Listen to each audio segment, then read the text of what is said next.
do we steward our fitness? How do we steward our families? And time management and goal setting, I've been seeing some things you're talking about. That is, I'm pen and paper ready.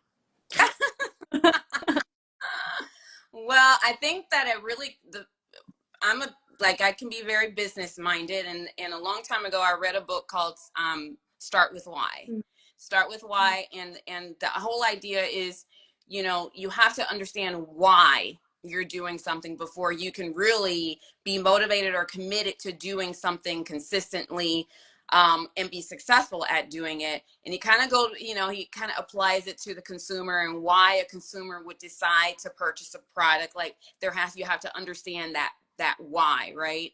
But for me, I like to apply it to pretty much anything, because anything that we make a decision to do, whether it's purchase a product or wake up earlier in the morning so that I can work out, right? You have to understand why. What's the value of that for me of doing that, right? And so I always just try to help people think that way first. Like, think of why it would be important to steward your body well, why it would be important for you to steward your time well, your relationships well, right?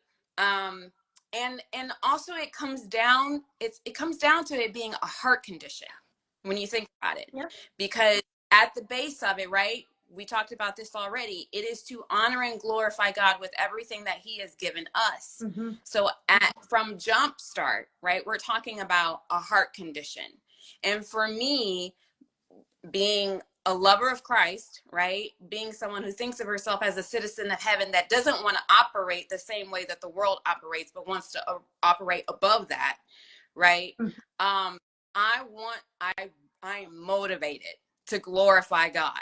And that helps me to be a little more inclined to follow certain systems. Okay, and we'll talk about systems a little bit later, but to have a certain discipline, right? Because at the end of the day, I know I'm going to come face to face with my Lord and Savior, and I do want him to say, well done, thy good and faithful servant. Because even in my choice of what I put into my grocery cart, right, I wanted to serve him.